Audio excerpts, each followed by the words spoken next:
Hello friends, smart study YouTube platform पर मैं हूँ रोमा। आशा करती हूँ लास्ट डे मैंने जो टाइप्स ऑफ कैपेसिटर और उसका कैपेसिटेंस बताया था वो सब आपको समझ में आया होगा। आज हम बात करेंगे potential gradient in a cylindrical capacitor and series and parallel connection क्या होता है कैपेसिटर का। तो चलिए स्टार्ट करते हैं पोटेंशियल ग्रेडियंट से। जब भी हम एक सिलेंडर कैपेसिटर की बात करते हैं और वो वर्किंग कंडीशन में हो तो इलेक्ट्रोस्टैटिक फील्ड जनरेट होता है। ये फील्ड केबल के इंसुलेशन पर डिपेंड करता है।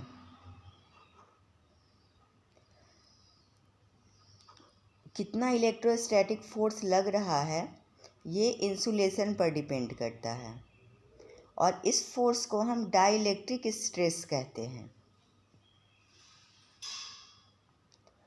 किसी भी एक पॉइंट का डाइलेक्ट्रिक स्ट्रेस उस पॉइंट का पोटेंशियल ग्रेडियंट होता है।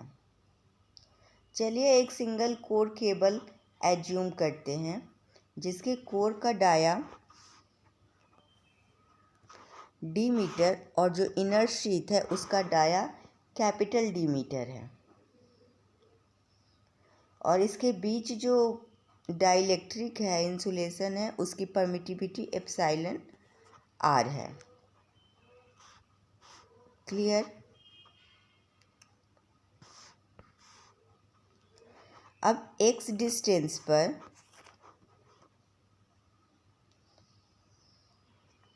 जो कि केबल से आउटसाइड है पर इलेक्ट्रिक इंटेंसिटी निकालते हैं तो इलेक्ट्रिक इंटेंसिटी क्या हो जाएगी Q/2 epsilon naught epsilon R X. और मैंने पहले ही बताया है कि पोटेंशियल ग्रेडियंट इलेक्ट्रिक इंटेंसिटी के बराबर होता है, मतलब G=EX।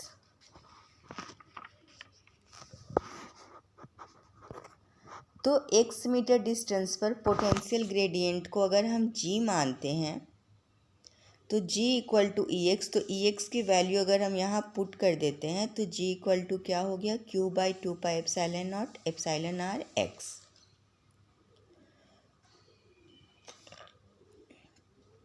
और अगर कंडक्टर के शीथ के बीच पोटेंशियल डिफरेंस को V मान लेते हैं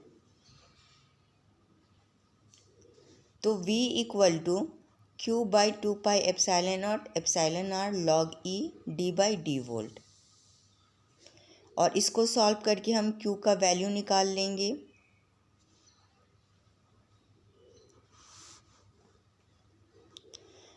और G क्या था Q/2 epsilon naught epsilon are.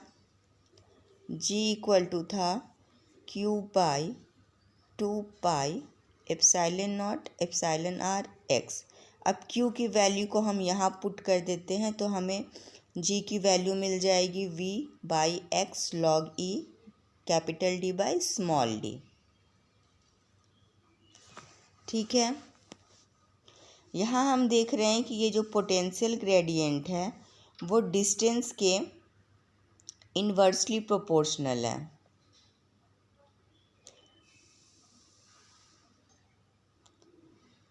और सरफेस ऑफ कंडक्टर पर point potential gradient value maximum हो जाएगी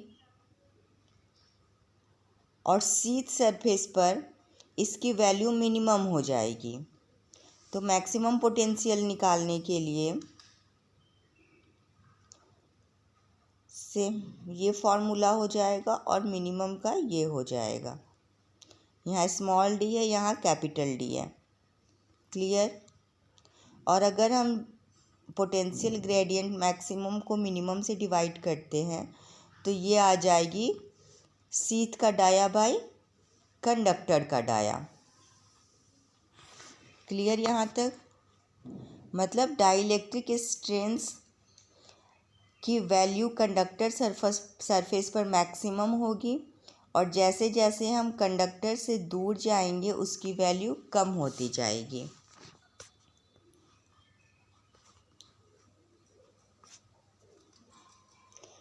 Dielectric stress is maximum at the conductor surface and its value goes on decreasing as we move away from the conductor. अब बात करते हैं कि जब केबल में स्ट्रेस वो ले रहा है, स्ट्रेस फील कर रहा है, तो कंडक्टर का एक इकोनॉमिकल साइज क्या होगा। जैसा कि मैंने अभी आपको बताया कि कंडक्टर के सरफेस पे जी मैक्सिमम स्ट्रेस होता है और केबल सेफली वर्क करे, इसके लिए ज़रूरी है कि इंसुलेशन का डाइलेक्ट्रिक स्ट्रेंथ डाइलेक्ट्रिक स्ट्रेस से ज़्यादा हो। तो जी मैक्स की वैल्यू ये होती है, इसमें ये कैपिटल डी और ये वी की वैल्यू कांस्टेंट है और उसको मैक्सिमम रहने के लिए जी मैक्स की वैल्यू को मिनिमम रखना होगा, तब हमें कंडक्टर का इकोनॉमिकल साइज का पता चलेगा। और जी मैक्स को मिनिमम होने के लिए ये जो नीचे का टर्म है इसको मैक्सिमम बनाना होगा। इसके लिए हम इसे डी के रिस्पेक्ट में डिफ्रेंशिएट कर देते हैं और जब डिफ्रेंशिएट करते हैं तो डी बाई डी की वैल्यू इतनी आ जाती है 2.718 और कंडक्टर की डाया आ जाती है डी बाई 2.718।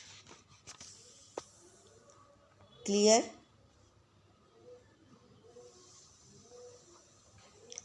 अब बात करते हैं कि दो पैरेलल वायर्स के बीच में कितना कैपेसिटेंस होगा। पैरेलल वायर्स हमें कहाँ नज़र आता है, तो जो ट्रांसमिशन लाइन हम घर के बाहर देखते हैं वो एक कैपेसिटर की तरह ही काम करता है। एक वायर कंडक्टर ऐसे गया और बीच में ये डाइलेक्ट्रिक एयर हो गया, तो ये एक कंडक्टर की तरह काम कर रहा है जो बहुत ही बिग है। तो इसके बीच का कैपेसिटेंस क्या होगा। जब भी हम टू वायर ट्रांसमिशन लाइन को एज्यूम करते हैं तो पैरेलल कंडक्टर ए और बी मिलता है। जो कुछ डिस्टेंस डी पर रहता है और उनके बीच का मीडियम क्या होता है, एयर होता है। मान लेते हैं दोनों कंडक्टर के बीच का, दोनों ही कंडक्टर का जो रेडियस है वो आर मीटर है और उन पर चार्ज है प्लस क्यू और माइनस क्यू। और ये जो वायर है ये तो बहुत लंबा है, तो इसे हम केवल 1 मीटर लेंथ पर एज्यूम करके पहले हम लोग सॉल्व करेंगे। तो इसकी लेंथ हम मान लेते हैं 1 मीटर। अब पोटेंशियल डिफरेंस निकालेंगे कंडक्टर ए और न्यूट्रल इनफाइनाइट प्लेट का। तो हम क्या देखते हैं कि वी ए इक्वल टू आ जाएगा Q by 2 pi epsilon naught X D X R से infinity plus minus Q, A पर बी की वजह से भी ये पोटेंशियल डिफरेंस होगा, minus Q by 2 pi X epsilon naught D X, ये भी डी से इनफाइनाइट की तरफ। सिमिलरली वी की वैल्यू भी निकाल लेंगे, वी बी की वैल्यू। चूँकि ये दोनों अनलाइक चार्जेस हैं तो ये दोनों एक दूसरे को अट्रैक्ट करेंगे और वी ए भी इक्वल टू हो जाएगा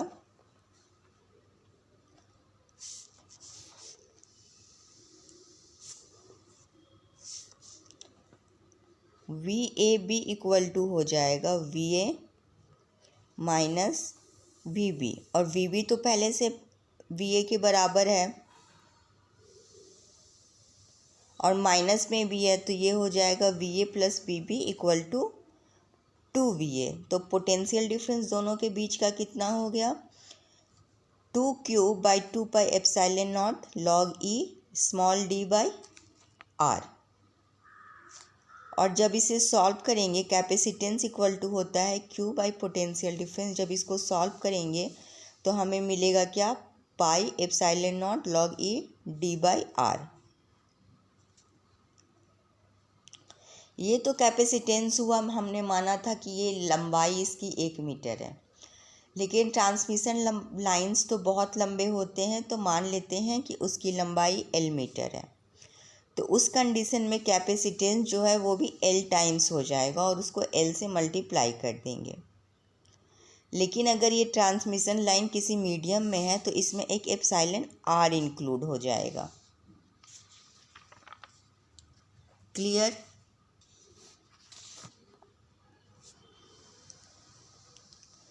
अब देखते हैं insulation resistance of cable capacitor क्या होता है।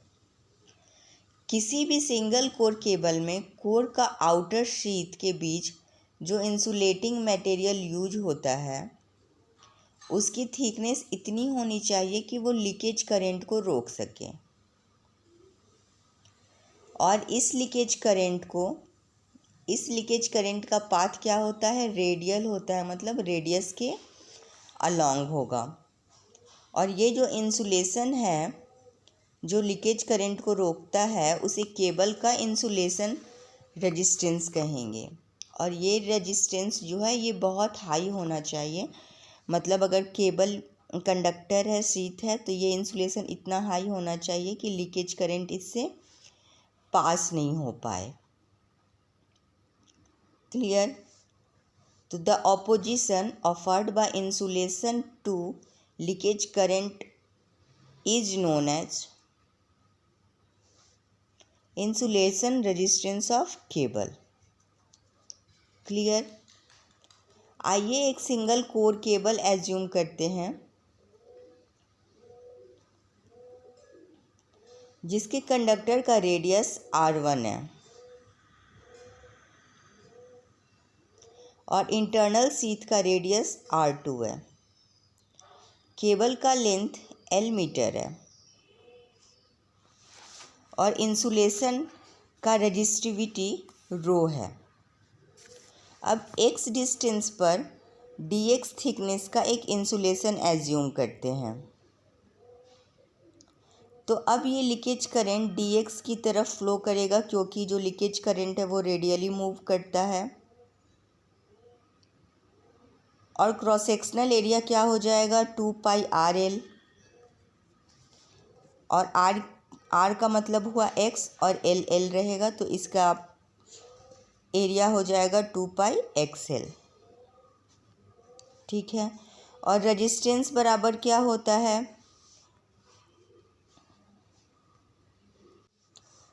रेजिस्टेंस R इक्वल टू होता है रो L बाई A, और लेंथ हमने कितना एज्यूम किया है dx, और एरिया है उसका 2 पाई XL, इसे पुट कर दिया। लेकिन अब हमें इंसुलेशन रेजिस्टेंस पूरे होल केबल का चाहिए, तो इसे हम जब पूरे होल केबल का चाहिए होता है तो इसे हम इंटीग्रेट कर देते हैं। कहाँ से कहाँ तक, तो कंडक्टर के रेजिस्टेंस से शीथ के रेजिस्टेंस तक। तो हमें वैल्यू क्या मिल गई, rho by 2 pi L log E R2 by R1। Clear? तो यहाँ हम क्या देख रहे हैं कि इंसुलेशन रेजिस्टेंस जो होता है वो लेंथ ऑफ कंडक्टर के इनवर्सली प्रोपोर्शनल है। ठीक है, मतलब जितना ज़्यादा लेंथ होगा रेजिस्टेंस, इंसुलेशन रेजिस्टेंस उतना ही कम होगा। अब बात करते हैं leakage resistance of a capacitor. तो the resistance of dielectric of the capacitor is called leakage resistance. मतलब कैपेसिटर के डाइलेक्ट्रिक का रेजिस्टेंस लीकेज रेजिस्टेंस कहलाता है। अगर हम एक आइडियल रेजिस्टेंस एज्यूम करते हैं तो उसका डाइलेक्ट्रिक स्ट्रेंथ परफेक्ट इंसुलेटर होता है, मतलब रेजिस्टेंस बहुत हाई होता है। और रेजिस्टेंस हाई तो इसका मतलब करंट का फ्लो 0। बट रियल कैपेसिटर में डाइलेक्ट्रिक का रेजिस्टेंस इनफाइनाइट करना पॉसिबल नहीं है। तो रियल कैपेसिटर में डाइलेक्ट्रिक का रेजिस्टेंस बहुत ही लार्ज तो रखते हैं लेकिन एक फाइनाइट वैल्यू का रखते हैं। जिसकी वजह से कैपेसिटर के बीच स्मॉल करंट फ्लो करेगा अगर हम उसके अक्रॉस वोल्टेज अप्लाई करते हैं तो। और ये लीकेज रेजिस्टेंस की वैल्यू कितनी होती है, 1 मेगा ओम से 1 लाख मेगा ओम तक। ठीक है, अगर 1 मेगा ओम है इसका मतलब इससे ज़्यादा लीकेज करंट पास होगा, और 1 लाख ओम मेगा ओम है तो इससे रेजिस्टेंस करंट कम पास होगा।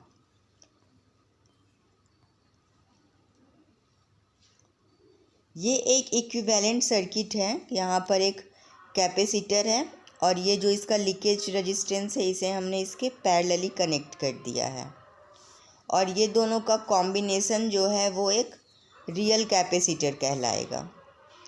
क्लियर। अब बात करते हैं voltage rating of a capacitor. The maximum DC voltage that can be applied to a capacitor without breakdown of its dielectric is called voltage rating of a capacitor।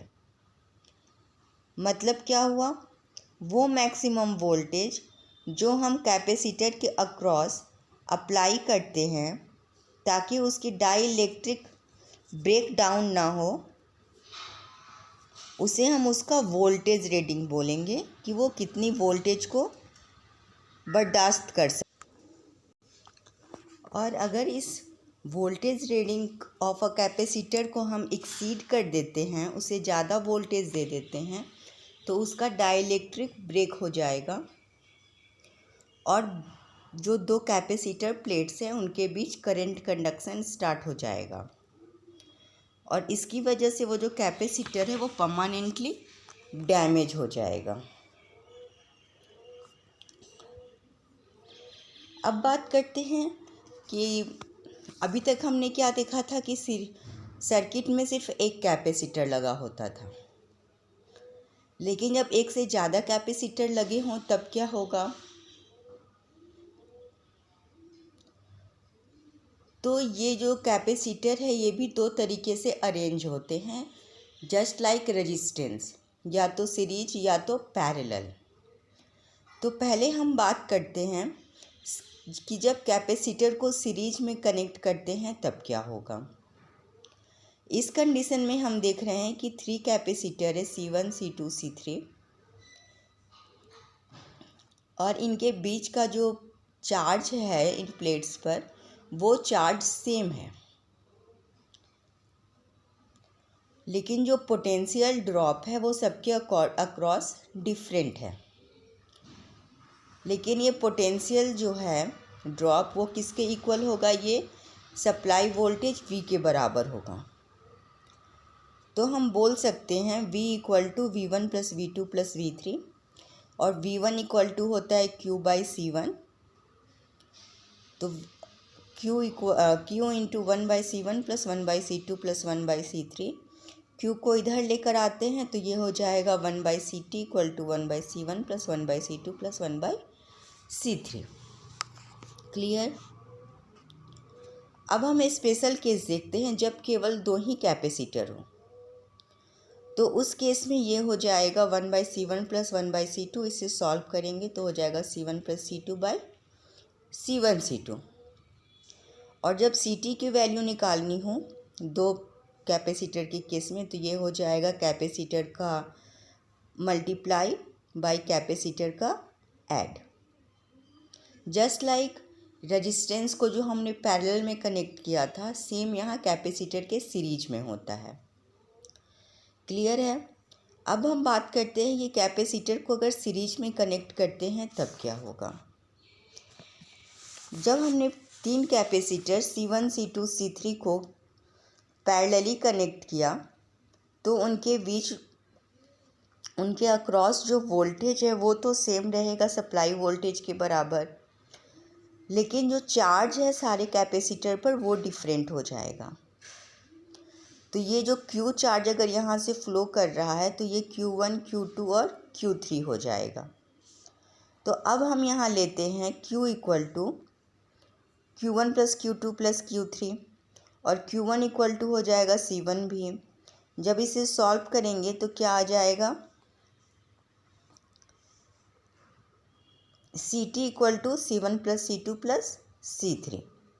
ये हो गया total capacitance जब हमने parallel में connect किया। और ये कुछ उस तरह का आपको इक्वेशन दिख रहा होगा जब हमने रेजिस्टेंस को सीरीज में किया था। मतलब रेजिस्टेंस सीरीज कनेक्शन का फॉर्म इक्वेशन और इसका पैरेलल कनेक्शन का इक्वेशन सेम है। क्लियर। तो आइए अब एक छोटा सा न्यूमेरिकल देखते हैं। इस सर्किट में C1 की वैल्यू दी हुई है, C2 की दी हुई है, C2 की निकालनी है और C3 की दी हुई है। C1 के अक्रॉस वोल्टेज V1 है और C2 और C3 के अक्रॉस वोल्टेज V2 है। तो हमें निकालना क्या है, C2 की वैल्यू, C1 की वैल्यू और V की वैल्यू। और टोटल चार्ज दिया हुआ है 750 माइक्रोकूलम। तो अब इसे कैसे सॉल्व करेंगे। अगर चार्ज 750 है मतलब C1 पर टोटल चार्ज कितना हो जाएगा 750, और ये जो सिस्टम है मतलब दोनों जो पैरेलल कनेक्टेड है इस पे भी चार्ज कितना हो जाएगा 750। तो सबसे पहले हम C1 को देखते हैं। तो V1 इक्वल टू क्या हो जाएगा Q बाई C1। अब Q की वैल्यू कितनी है 750 और V की वैल्यू है C1 की वैल्यू है 15। इसे जब सॉल्व करेंगे तो कितना आ जाएगा 50 वोल्ट। तो V1 कितना हो गया 50 वोल्ट और V क्या हो जाएगा V1 प्लस V2। तो 50 प्लस 20 ये हो जाएगा 70 वोल्ट। मतलब C2 और C3 के अक्रॉस वोल्टेज कितना हो गया 70 वोल्ट। अब हम C3 पर चार्ज निकालते हैं। तो C3 पर अगर चार्ज निकाल रहे हैं तो चार्ज इक्वल टू क्या होगा, Q equal to C into V, मतलब C3 इंटू V2। C3 की वैल्यू है 8 माइक्रोफैराड और V2 की वैल्यू है 20। ठीक है, इसे सॉल्व करेंगे तो आ जाएगा 160 माइक्रोफैराड। तो अब C3 पर चार्ज मिल गया और C2 और C3 दोनों का चार्ज कितना है 750। तो जब C3 का चार्ज मिल गया है तो C2 का चार्ज हमें मिल जाएगा। यस, दोनों को माइनस कर देंगे तो C2 का चार्ज कितना हो गया 750 माइनस 160 मतलब 590 माइक्रोकूलम। और C2 की वैल्यू कितनी हो जाएगी, जब हमें यहाँ इसका चार्ज मिल गया, पोटेंशियल मिल गया, तो हम C2 की वैल्यू निकाल लेंगे। वो हो जाएगा 590 इंटू 10⁻⁻6 बाई 20 और इसे सॉल्व करेंगे तो आ जाएगा 29.5 माइक्रोफराड। क्लियर। तो यहाँ हमने देखा कि कैपेसिटर जब सीरीज कनेक्टेड हो तो उनका कैपेसिटेंस क्या होगा, पैरेलल कनेक्टेड हो तब क्या होगा, और हमने एक न्यूमेरिकल भी सॉल्व करके देखा। तो आप ऐसे ही और न्यूमेरिकल सॉल्व कीजिए और मेरा वीडियो आपको कैसा लग रहा है उसका फीडबैक ज़रूर दीजिए। तब तक के लिए bye bye and have a good day.